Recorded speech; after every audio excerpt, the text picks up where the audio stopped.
Au programme. Tout prêt. Et bonjour les auditeurs libres, bienvenue dans Au programme ou presque.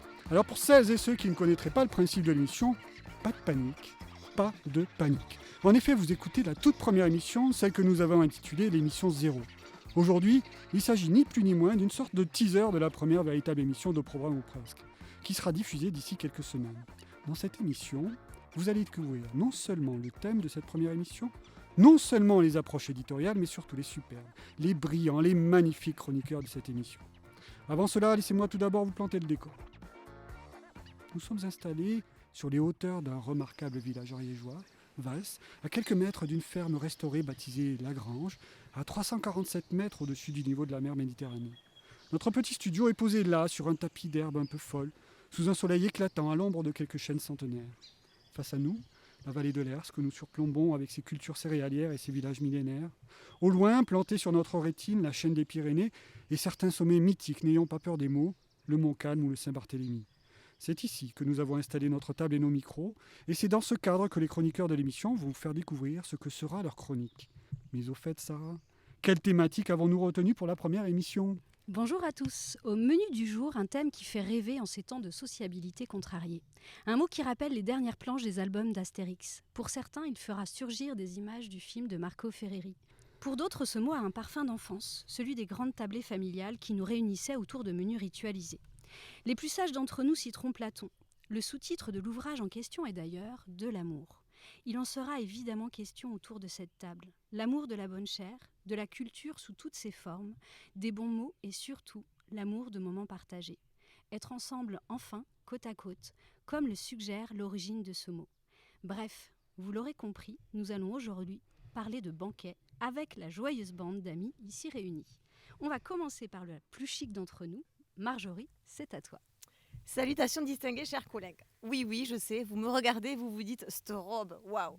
J'avoue que j'ai tout misé sur cette robe Festival de Cannes portée une fois au mariage de mon frère, qui m'avait été imposée par ma belle-sœur, et surtout que j'avais payé un bras, mais depuis, il a repoussé.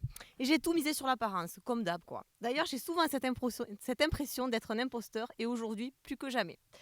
Je ne voudrais pas divulgacher toute ma super chronique, donc je vais faire bref. Bon, après, en même temps, la brièveté, c'est l'essence même de ma chronique Minute Papillon, il me semble. Revenons-en où j'en étais, c'est-à-dire nulle part en fait. Telle une mauvaise élève, j'ai préparé ma copie entre un candidat et un baptême pas républicain, lui d'ailleurs. Afin d'être efficace et pas ridicule face à cette confrérie cohorte de professeurs de lettres-histoire géniaux, j'ai donc tapé « banquet » dans le moteur de recherche Google. Comme je sais que vous tous autour de cette table allez faire des chroniques de la mort qui tue, je me suis dit que moi j'allais faire un truc sans prétention. Enfin, c'est surtout que moi je n'ai ni les moyens ni les connaissances pour faire une prise de parole en continu de 5 minutes sur le sujet, le banquet. Si je fais un résumé sans connotation historique ou philosophique, en clair, un banquet s'appelle ainsi parce que les convives s'asseyaient sur des bancs. Ok, mais pourtant nous, on s'assoit sur des chaises, mais c'est pas pour autant que la table s'appelle chaisier, à moins qu'il existe des tabliers. Vous voyez ce que je veux dire ? Les chevaliers du chaisier rond. C'est bancal, non ? Quand même. Oups. Bon, je m'arrête là, je vous en ai trop dit. Enfin, disons surtout que je n'ai plus rien à raconter. Merci beaucoup Marjorie. Je vais quant à moi vous raconter une histoire littéraire, celle d'un banquet. Je vais vous emmener en Italie, à Montepulciano plus exactement, petit village situé dans le sud du pays, dans la région des Pouilles. Laurent Godet nous y décrit l'histoire d'une famille, les Scorta, mise au ban d'un village à cause d'un crime originel, monstrueux, perpétré par le père. À la mort de celui-ci, la mère, surnommée la Muette, vit démunie avec ses 3 enfants, sans plus parler au reste du village. Après de nombreuses péripéties et une escapade inachevée à New York, l'un des membres du clan organise un banquet sur son trabuco. Mais qu'est-ce donc un trabuco, Sarah ? Je vois déjà l'œil frétillé de plusieurs convives autour de cette table, aucun rapport avec la fameuse modèle de chaussures de trail qui a permis à certains d'entre nous de briller sur les sentiers ariégeois. Non. Il s'agit ici d'une plateforme en bois servant à pêcher sans avoir à sortir en mer, n'est-ce pas Pascal ? Raffaele, c'est son nom, organise ce jour-là un repas extraordinaire sous le soleil des Pouilles afin de réunir tout le clan. Et chez ces gens-là, si on ne parle pas, on mange. Laurent Godet nous invite à partager un repas savoureux, mythologique. Sa langue puissante décrit avec précision tous les plats. Derrière l'accumulation et les exagérations, le lecteur sent la portée symbolique de ce moment de bonheur intense pour chacun des convives. À la fin du repas, Raffaele prononce ces mots qui pourraient sonner à nos oreilles comme une sorte de programme. Qu'il en soit ainsi. Que chacun parle au moins une fois dans sa vie, à une nièce ou un neveu, pour lui dire qu'il sait ce qu'il sait avant de disparaître. Parler une fois. Pour donner un conseil, transmettre ce que l'on sait. Parler. Pour ne pas être de simples bestiaux qui vivent et crèvent sous ce soleil silencieux. Merci Sarah, c'était magnifique. Bon, nous espérons que Marina va elle aussi nous faire voyager, peut-être pas en Sicile, mais peut-être un peu plus loin encore.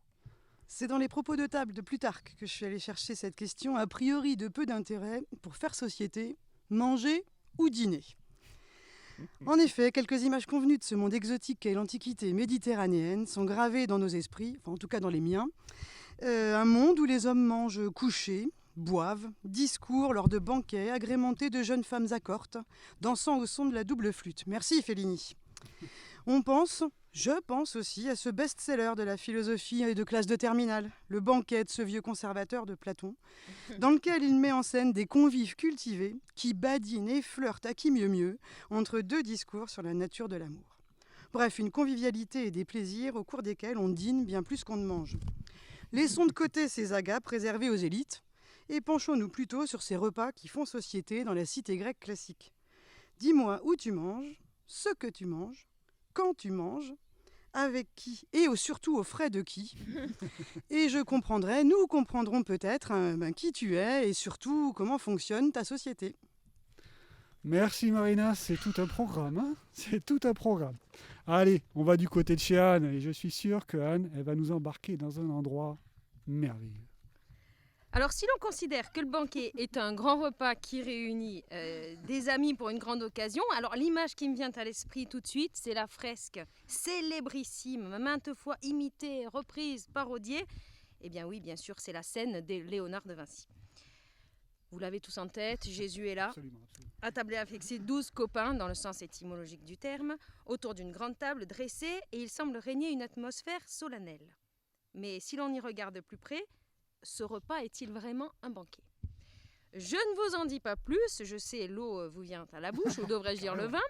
Enfin, vous l'aurez compris, nous nous interrogerons sur la place des repas dans les religions et dans les pratiques religieuses, parce que peut-être que pour fuir les excès d'une mondialisation désincarnée, déracinée, uniformisée et surgelée, le retour sur les récits fondamentaux et fondateurs, on va dire plutôt, des civilisations, celles qui nous ont façonnés, celles qui nous ont nourris, peuvent nous aider à repenser la fraternité aujourd'hui. Le vivre ensemble passant nécessairement par la connaissance de l'autre, alors il est grand temps de s'asseoir ensemble à la table de la laïcité autour de ce qui nous unit. La réflexion inhérente à tout être humain, la vie. Alors, comme on dit en hébreu en levant son verre, l'Echaim, à la vie. À la prochaine. Merci Anne. Merci beaucoup. Merci vraiment beaucoup. Passons à notre Transition, grand bravo. chef du jour, j'ai nommé Manu. Oui, alors évidemment, vous ne savez pas du tout de quoi je vais parler. Et merci Sarah pour cette transition magnifique. Alors ma chronique s'intitulera « Le déçu des cartes ». Alors non, cette chronique n'a rien à voir avec le célèbre philosophe mathématicien répondant au doux prénom de René, comme mon oncle, et dont on a récemment analysé la boîte crânienne pour savoir où se situait le génie. À l'instar d'un Einstein dont on a découpé le cerveau en petites rondelles en son temps, pour l'un comme pour l'autre, les scientifiques ont fait chou blanc. Le crâne de Descartes comme le cerveau d'Einstein n'ont rien de particulier. Comme si le génie était invisible, comme si finalement j'avais le même cerveau qu'Einstein et la même boîte crânienne que Descartes. Ce qui est à la fois et rassurant et à la fois totalement terrifiant. Donc du coup, je ne m'intéresserai pas à René, non plus à Albert, mais bien aux cartes, avec une préférence affichée pour les cartes insolites. Et je peux vous dire que j'en ai quelques-unes qui valent leur pesant de cacahuètes grillées au feu de bois. Car les cartes, c'est comme les boutons purulents. Plus on les gratte, et plus on a envie de gratter. Et donc, dans l'émission Number One du futur, je vous présenterai une carte qu'elle est super. Et je vous donne donc 3 indices. Fromage, flatulence et Fernand Braudel. Allez, activez Génial. vos méninges. Merci beaucoup Manu, quel programme. Passons maintenant à Salem qui va nous parler des banquets républicains. Bon, ben voilà, c'est à moi que revient l'honneur de passer après Manu. Ça va pas être évident, mais je vais essayer de reprendre un sérieux de circonstances. Nicolas m'encourage à côté de moi, ça va bien se passer. Alors moi, je vous propose toute autre chose. Un plaisir quand même, le plaisir de comprendre. Ça va être le titre de la chronique. Alors n'est-il pas agréable de réussir à décoder une œuvre d'art, un document d'archives, un paysage, un rituel qui, quoique familiers, nous sont restés jusque-là énigmatiques, inexpliqués? Alors j'attends une réponse de votre part. Si, bien sûr, c'est évident. Eh bien voilà, merci, vous m'encouragez, j'en avais besoin. C'est précisément ce plaisir que je voudrais vous transmettre, le plaisir de comprendre. Partons du présent, des traces que le passé a laissées dans notre quotidien et enquêtons sur leur origine. Pour ce premier numéro, effectivement, je vous propose de nous intéresser au Mungetad. Repas organisé dans tous les villages du Midi toulousain, l'été, au moment de la fête annuelle. La Mungetad est l'équivalent du cassoulet. Il s'oppose selon certains. Bien sûr. Il est servi dans les rues ou places pavoisées aux couleurs de la République. Un héritage des banquets républicains, dirions-nous, mais pas vraiment. Ah, mais comme c'est mystérieux tout cela, mais vivement la chronique. Mystère. Bien, et pour finir ce tour de table, le grand, l'immense Pascal. Eh bien, merci. Bonjour à toutes et tous. Et oui, c'est le grand jour, la fameuse émission de notre sieur Emmanuel Dubus, qui voit le jour aujourd'hui, cette émission. Et moi, je vais vous présenter Brouillon de culture. Voilà, donc il m'a demandé de vous la présenter. Alors, j'entends déjà les mauvaises langues dire que je fais un pastiche de la célèbre émission de notre ami Bernard. Non, ne vous méprenez pas. Je n'ai pas le talent de l'illustre membre de l'Académie Goncourt, ni même la prétention de la rubrique à brague de Gottlieb, et encore moins Histoire sensible de Fabrice Drouel. Et pourtant, j'essaierai de m'attacher à ce que ma modeste contribution arrive à vous captiver, à vous faire vibrer. J'espère même que vous n'en sortirez pas indemne. Cette chronique, parfois un peu brouillonne, mais toujours cultivée, enfin j'espère, me permettra de vous faire partager plusieurs centres d'intérêt qui sont dans le désordre. La pêche, l'histoire, la pêche, la géographie, la pêche, je suis un peu monomaniaque, et la littérature. En réalité, ce qui m'interpelle, mon fonds de commerce, c'est plutôt la culture populaire. Alors, qu'est-ce que c'est la culture populaire? Bon, je ne vais pas refaire l'émission Pop de Antoine Decaune, hein. Je laisserai les spécialistes débattre à propos de cette expression. Il me semble que c'est une culture accessible à tous. Bon. L'objectif est, par cette culture, d'attirer l'œil, l'oreille, le goût, comme dans le banquet. Donner le goût de l'histoire, de la géographie, du français aussi. Hein. C'est là que rentre en jeu la culture populaire, la culture de la street, la culture du terre-terre. Yo. Partir de la rue, du terre-terre, eh oui. C'est comme ça qu'ils parlent mes élèves. Il en sera de même dans cette rubrique, attirer votre attention, vous séduire l'oreille, tel un pêcheur ayant repéré sa proie et projetant de la séduire grâce à moult subterfuges, afin de la capturer et de la montrer sur les réseaux sociaux. Alors par exemple, c'est le début de l'Euro. Bon. Personnellement, je n'aime pas trop le foot. Mais comme c'est un sport populaire, je me suis quand même un peu intéressé. J'ai lu quelques livres, regardé des documentaires, comme l'excellent Dessous des cartes. Et l'excellent, néanmoins, livre de Olivier Guèze, qui s'intitule « Une passion absurde et dévorante ». Et vous saurez, mesdames et messieurs, ici autour de la table, que les Brésiliens, s'ils savent dribbler comme ils dribblent, eh bien c'est parce qu'en fait, ils évitaient les coups des Blancs lors des rencontres entre les Noirs et les Blancs. Par ailleurs, une autre petite indication, lorsque vous regarderez le maillot du Barça, vous verrez qu'apparaît la croix rouge sur fond blanc de l'Angleterre, et c'est donc l'Angleterre qui a fondé le Barça. Pour revenir, si vous voulez donc passer moins bête à la cafétéria, un dîner entre amis, vous citerez ceci. Bon, bref, sur ce, la prochaine fois, voilà, ou lors d'un banquet, la prochaine fois, je vous ferai un remix entre C2C et Jacqueline Lalouette pour évoquer le banquet. Merci, au revoir. Merci beaucoup, Pascal. Et on a gardé le meilleur pour la fin, notre ami Nicolas.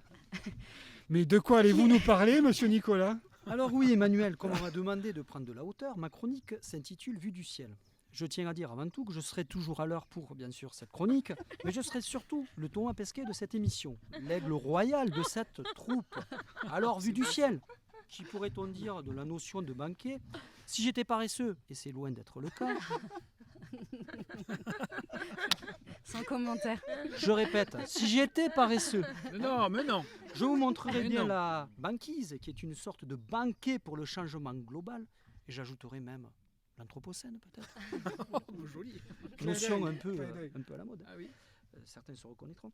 Mais ce serait trop Ils sont pas facile. là. Alors je vais vous amener sur des terres agricoles, j'ai bien fait la liaison, les terres de l'alimentation mondiale, dont l'humanité fait un festin. Enfin, humanité, pas toute l'humanité bien sûr.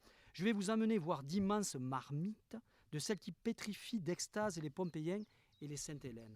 Je vous amènerai voir ces territoires urbains dont les géographes se repaissent avec gourmandise. Je vous amènerai goûter aux sources du Nil, pour que vous vous abreuviez de ces hectares divins, car vu du ciel, on se prend un peu pour Dieu, même si bien sûr, je ne le suis pas, et je ne ferai surtout jamais concurrence à notre chère Anne. Voilà. Donc voilà merci, pour Manu. cette. Merci à toi. C'est un bonheur de t'écouter. Voilà donc pour cette première émission 0, dite 0, qui vous aura, j'espère, donné envie de voir l'émission Number One, qui sera diffusée à la fin de l'année. Alors on ne sait pas de quelle année, mais d'une année. Et comme le nom de l'émission l'indique, il n'est pas certain que tout ce qui a été annoncé s'y trouve. Et sur ces, comme diraient les nôtres, bon vent les auditeurs libres.